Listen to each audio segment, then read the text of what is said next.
এবার চলন্ত ট্রেনে ঘটেছে ধর্ষণের ঘটনা। অভিযোগ, সিলেট থেকে চট্টগ্রামমুখী ট্রেন উদয়ন এক্সপ্রেসে এক তরুণীকে ধর্ষণের ঘটনা ঘটেছে। ইতিমধ্যে অভিযুক্ত রেলের খাদ্য সরবরাহকারী প্রতিষ্ঠান এসএ কর্পোরেশনের ৩ কর্মীকে গ্রেফতার করে কারাগারে পাঠানো হয়েছে। চট্টগ্রাম থেকে নয়ন বড়ুয়া জয়ের পাঠানো ছবিতে ডেস্ক রিপোর্ট। বুধবার ভোর সিলেট থেকে চট্টগ্রাম যাচ্ছিল উদয়ন এক্সপ্রেস ট্রেন। পথে ভৈরব থেকে ওই ট্রেনে ওঠেন এক তরুণী। ভুল করে ঢুকে পড়েন খাবার বগিতে।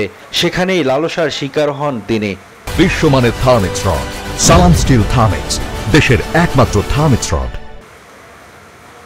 অভিযোগ, চলন্ত ট্রেনে একা পেয়ে দলবদ্ধভাবে ওই তরুণীকে ধর্ষণ করে রেলে খাদ্য সরবরাহকারী প্রতিষ্ঠান এসএ কর্পোরেশনের জামাল, শরীফ ও রাশেদ নামের ৩ কর্মী। লোমহর্ষক এই ঘটনায় স্বজনদের নিয়ে বুধবার সন্ধ্যায় চট্টগ্রামের জিআরপি থানায় অভিযোগ করেন ভুক্তভোগী তরুণী।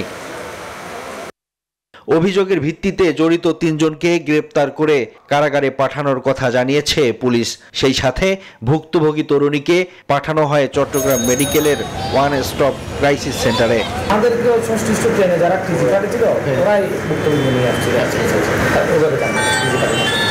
ঘটনায় ট্রেনটির নিরাপত্তার দায়িত্বে থাকা এক সিকিউরিটি গার্ডকে বরখাস্ত এবং ট্রেনের পরিচালক আব্দুর রহিমকে সাময়িক বরখাস্ত করেছে রেলওয়ে কর্তৃপক্ষ। পাশাপাশি সিলেটগামী 2টি ট্রেনের সঙ্গে অভিযুক্ত ক্যাটারিং সার্ভিস প্রতিষ্ঠান এসএ কর্পোরেশনের চুক্তি বাতিল করেছে রেলওয়ে। Desk report, news 24।